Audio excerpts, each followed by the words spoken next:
Ladies and gentlemen, let me ask you something. Have you ever had a day where your mind feels like a monkey, jumping from one thought to another, worrying, stressing, overthinking? Well, and by the end of the day, you feel more tired in your mind than in your body. We live in a world where the outside noise is loud, but the inside noise is even louder. The good news is calmness is not a luxury, it's a habit. And today, I want to share with you some simple daily habits, not complicated ones, that can truly bring peace to your restless mind. Because, my friends, a calm mind is not just peaceful, it's powerful. My dear friends, let me ask you a simple question. What is the very first thing you do when you wake up in the morning? For most of us, the answer is not prayer, not gratitude, not silence, it's something else. We open our eyes and straight away we stretch out our hand and grab the phone. Correct? Our pause, smile, audience laughter, we don't even realize. But the very first thing many of us give our mind in the morning is not peace, but panic. You see a text, a missed call, an email, breaking news, someone's picture, someone's opinion, and before you even brush your teeth, the world has already invaded your mind. And then we wonder, why is my mind restless? Why is my heart anxious? Why am I already tired at 10 a.m.? It's because we've given away the steering wheel of our mind to the world before we even sat in the driver's seat. Let me share something interesting. Imagine you have a jar of clean, fresh water. If you immediately drop mud into it, what will happen? It gets cloudy, right? But if you let it sit quietly, the dirt settles and the water becomes clear again. Our mind is exactly like that jar of water. The morning silence allows the dirt to settle before the world starts throwing mud into it. So, what should we do? For the first 5 minutes, just 5, sit in silence. Don't touch your phone, don't switch on the TV, don't check your messages. Just breathe. Close your eyes. Listen to the sound of your breath. Feel the stillness. Let the morning greet you before the notifications attack you. And you know what's amazing? Science now confirms this. When you start your day with silence, your brain produces calmer brain waves, which reduce stress and increase focus throughout the day. But spiritual traditions have known this for centuries. Every culture, every wisdom teacher has emphasized the power of morning silence. It doesn't have to be complicated. You don't need a mountain, you don't need a cave, you don't even need incense sticks. You just need yourself, present, awake, and quiet. Because, my friends, remember this, the world will always shout. The world will always demand. But your mind has a choice. Either start the day as a servant of noise or as a master of peace. So tomorrow morning, when you wake up, instead of rushing to the world, try waiting with yourself in silence. I promise you, those 5 minutes can change the way you live the next 15 hours of your day. Friends, let me ask you, how many of you breathe? Of pause, smile, audience, laughter, of course, all of you. Otherwise, you wouldn't be sitting here, you'd be lying in the hospital. But let me ask you again, how many of you are truly aware of your breathing? Not many, and that's the real problem. We breathe about 20,000 times a day. But here's the interesting part, we are rarely conscious of even a single breath. Imagine if your salary came 20,000 times a day, but you were not aware of it even once. How much money would you lose? In the same way, when we ignore our breathing, we lose the most precious wealth we have, our calmness. I'll tell you a little story. A man once asked a monk, "What is the secret of peace?" The monk smiled and said, "The secret is hidden in something you've been doing since birth." The man thought about food, about water, about sleep, but the monk said, no, it's your breath. When you control your breath, you control your mind. And you know what? Even modern science agrees. When you're stressed, your breathing becomes shallow and fast. When you're calm, your breathing is slow and deep. So it works both ways. If you calm your breath, you calm your mind. But here's the challenge. When life gets chaotic, we forget to breathe properly. Think about it. The moment you're angry, how's your breath? Heavy. When you're anxious, how's your breath? Uneven. When you're peaceful, how's your breath? Smooth and slow. So what's the solution? Practice breath awareness every single day. Just 3 minutes is enough. Sit comfortably, close your eyes, and simply observe your breathing. Don't try to change it. Just notice the air going in and coming out. If thoughts come, let them pass. Your breath is like an anchor. It keeps you steady when the storms of the mind try to pull you away. And if you want a little practice, let me share one with you. Inhale for 4 seconds, hold for 4 seconds, exhale for 4 seconds, hold for 4 seconds. It's called box breathing. Navy SEALs use it in combat to stay calm under fire. If it can keep soldiers calm in the middle of a war zone, it can surely help us stay calm. When we're stuck in traffic, in audience laughter, remember this: your breath is the remote control of your emotions. Most people look for peace outside, in vacations, in shopping, in entertainment. But true calmness is free, always with you, in every single breath you take. So tomorrow, or even right now, give yourself this gift. When you feel stressed, don't immediately pick up the phone or distract yourself. Just pause and take a deep breath. Because sometimes the shortest distance between chaos and peace is just one mindful breath. My friends, let me share something that has quietly stolen our peace of mind without us even realizing it. Our little glowing device, the smartphone. Isn't it true that this one object has become our alarm clock, our calendar, our diary, our entertainer, our photographer, our teacher, and our constant companion? It's almost like we are in a relationship with it. But here's the funny part. It's often a toxic relationship. How many of you have experienced this? You sit down to do one important task, maybe to study, maybe to work, maybe to read something valuable, and suddenly your phone buzzes. You think, let me just check for 2 minutes. 2 minutes become 20, 20 become 40, and before you know it, the task is forgotten. Has this ever happened to you? Pause, smile as audience laughs or nods. That's the power of notifications. They are like tiny thieves that come disguised as friends. Do you know why? Every time a notification comes, your brain releases a small dose of dopamine, the pleasure chemical. It makes you feel excited, curious, almost addicted. And that is why, even when we are in the middle of a conversation, we suddenly break eye contact and look at our phone. Have you seen this? Sometimes, we respect the phone more than the person in front of us.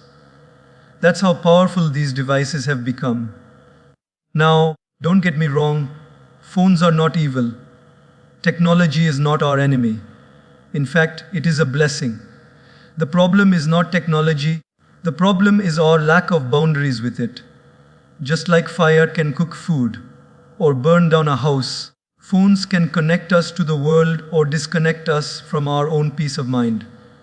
So what can we do? We need digital boundaries. And that starts with one simple habit: decide when you will use your phone and when you will not. Instead of checking it every time it buzzes, choose fixed windows in your day. For example, check messages only 3 times: morning, afternoon, and evening. The rest of the time, let the phone wait for you. Why should you always wait for the phone? Another powerful practice: Turn off unnecessary notifications. Do you really need to know instantly when someone has liked your picture or when a new video has been uploaded? Ask yourself honestly, does the world end if you see it later? Most of the noise is not urgent, but our mind treats it as an emergency. And here's a beautiful practice. Have a no phone zone in your day. For instance, no phone during meals, no phone during conversations, and no phone before bed. Some families even have a basket where everyone puts their phone when they sit together. Imagine how powerful that is. The message is clear.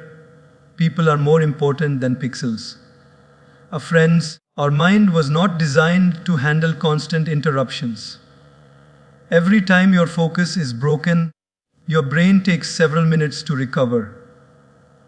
That's why, after a day full of phone distractions, you feel mentally exhausted, even if you haven't done much work. But when you protect your focus by limiting phone usage, your mind feels lighter, calmer, and stronger. Let me share a simple thought with you. If you become the servant of your phone, your peace will always be disturbed. But if you make your phone your servant, your peace will be preserved. So the next time your phone buzzes, don't jump like a puppet. Take a breath, smile, and remind yourself, I will respond when I choose, not when my phone chooses. That one boundary can return so much calmness to your life.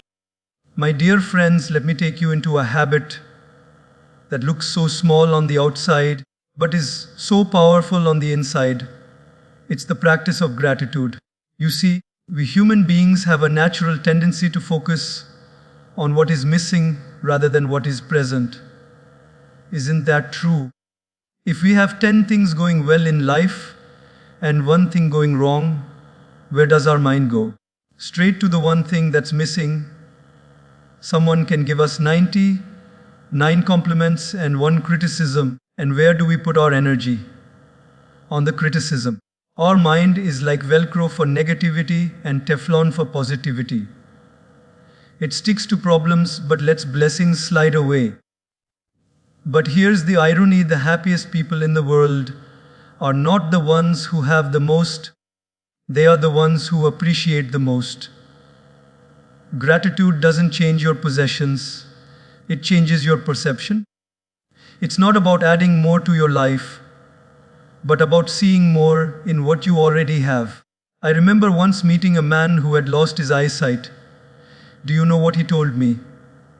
He said, I may not see the beauty of the world, but I can hear the laughter of my grandchildren. I can feel the warmth of the sun. I can smell the fragrance of flowers, and for that I'm grateful. That moment struck me deeply. If someone without sight can still see blessings, what excuse do we have? Science also agrees. Research shows that when you practice gratitude daily, your brain actually rewires itself. Gratitude releases serotonin and dopamine, the feel-good chemicals that improve your mood, reduce anxiety, and even help you sleep better. Imagine that just by saying thank you sincerely every day, you're giving your brain a natural medicine. And unlike pills, there are no side effects, only side benefits. Compose, smile. So how can we make gratitude a daily habit? It's very simple. Every morning before you start your day, just think of 3 things you're grateful for. It could be as big as your family or as small as your cup of tea. Write them down or simply close your eyes and feel them. For example, you might say, I'm grateful for this new day. I'm grateful for the food I will eat. I'm grateful for the people who love me. The more specific you are, the more powerful the practice becomes. And here's another idea. Before you go to sleep, instead of scrolling endlessly through your phone, reflect for 2 minutes and ask yourself, what are the 3 good things that happened today? You'll be surprised.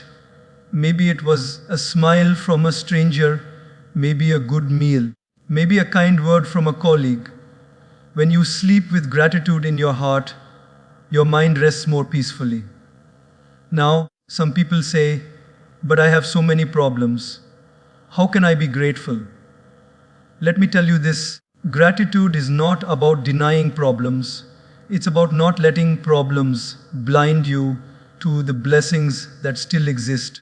Problems are a part of life, yes, but so are blessings.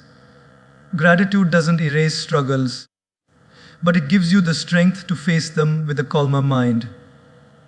Let me put it like this, gratitude is like a pair of glasses. Without them, life looks blurry, negative, and incomplete. With them, you suddenly see clearly the beauty, the kindness, the abundance that was always there, but hidden behind the fog of complaints. So, my friends, starting today, make gratitude your morning coffee and your evening dessert. Begin and end your day with it. Because when you count your blessings, your mind stops counting your worries. And remember, a grateful heart is a calm heart, and a calm heart is a powerful heart. My dear friends, let me take you to one of the most ordinary activities we do every single day, eating. We do it at least 3 times a day, sometimes more, and yet for most of us, it has become the most unconscious act of our lives. Eating has become mechanical. We sit with a plate of food in front of us, but our mind is everywhere else, scrolling on the phone, watching television, talking endlessly, or thinking of tomorrow's problems. The food goes into the body, but peace never enters the mind. Have you noticed how we often eat with such speed, as if we're participating in a competition? Who can finish their food the fastest? Sometimes we eat in such a rush that by the time the last bite is done, we don't even remember tasting the first bite. It's almost like our stomach had dinner, but our mind skipped it completely. Now let me ask you, if you went to a concert of your favorite singer, would you be scrolling Instagram the entire time? No, you would want to savor every moment, every note, every sound. But strangely, when we sit in front of a plate of food, a gift of nature, full of flavors, colors, textures, we don't savor it at all. Instead, we treat food as fuel to be dumped inside as quickly as possible so we can get back to being busy. And yet, ancient traditions have always taught us to eat mindfully. In many cultures, people begin meals with a prayer of gratitude, thanking nature, the farmer, the cook, and the divine for the food on their plate. Why? Because gratitude slows you down and slowness brings calmness. When you chew slowly, taste consciously, and eat in silence, you're not just feeding your stomach, you're also feeding your soul. Even science today agrees, when we eat in a distracted way, while on our phone, laptop, or TV, we tend to overeat. The brain doesn't register fullness properly, and we end up consuming more than we need. But when we eat mindfully, slowly, with awareness, digestion improves, stress reduces, and even our immunity strengthens. Mindful eating is not just a spiritual idea, it's a scientific one too. Let me share a little practice with you. The next time you sit to eat, put your phone away. Just look at the food on your plate. Notice its colors, its fragrance, its texture. As you take the first bite, chew slowly. Feel the taste spreading on your tongue. Thank nature, thank the cook, thank life for allowing this food to nourish you. Don't rush to swallow. Let each bite be an experience, not a task. I once heard a wise teacher say, when you eat fast, your mind races. When you eat slow, your mind slows. And isn't that what we are seeking? A calm, slow, peaceful mind. Now, someone might say, but I'm so busy, I don't have time for mindful eating. And I say, if you don't have time to eat mindfully, then you will certainly waste more time later dealing with stress, poor digestion, and fatigue. Eating with awareness doesn't take more time, it saves you from unnecessary troubles later. There's also another beauty here. When we eat mindfully, we automatically begin to eat less. Why? Because we finally hear our body whispering, I'm full. In distracted eating, we ignore this whisper until it becomes a shout of discomfort. Mindful eating brings us back in tune with our body's wisdom. Friends, food is not just nutrition, it's meditation. Every meal is an opportunity to pause, slow down, and reconnect with yourself. Eating mindfully is like telling your mind, calm down. You don't always have to rush. Life can be savored just like this bite. So tomorrow, when you sit down with your plate, remember this. You're not just feeding your body, you're also training your mind. And a mindful bite is far more powerful for your calmness than a distracted meal. In short, don't just eat to live, live through the way you eat. My dear friends, let me take you outside for a moment. Not outside this hall, but outside the walls of our daily routines, into something we often forget to connect with: nature. You see, nature is not just a background scenery for our lives, it is the very foundation of our calmness. But sadly, in our modern lifestyle, we spend more time with screens than with skies, more time with concrete than with trees, and more time with virtual reality than with actual reality. And then we ask, why am I so restless? Why do I feel so disconnected? The answer is simple. We have drifted too far away from where we truly belong. Think about this. For thousands of years, human beings lived in close connection with the earth, the forests, the rivers, the mountains. Our ancestors woke up with the sunrise, worked in fresh air, ate food straight from the soil, and went to bed with the sunset. Life was simple, but the mind was peaceful. Today, our lives are filled with technology, comfort, and convenience, but our minds are more restless than ever. Isn't it interesting? We have everything to live, but we have forgotten how to feel alive. Let me share a small example. Have you ever gone to the beach and just sat quietly, listening to the sound of the waves? Something magical happens, doesn't it? You feel calmer, lighter, almost as if the ocean has taken away your worries. Or perhaps you've walked in a garden early in the morning, hearing birds sing, watching the sunlight filter through the trees, smelling the fragrance of flowers. In those moments, you don't need entertainment. You don't need social media. You don't need noise. Nature itself becomes your therapy. And science confirms this too. Studies show that spending just 10 minutes in nature lowers stress hormones, improves concentration, and even enhances happiness. Doctors in some countries are now prescribing nature walks as medicine for anxiety and depression. Imagine that: trees becoming your therapists, rivers becoming your healers, sunlight becoming your energy drink. And the best part, it's free of cost and available to everyone.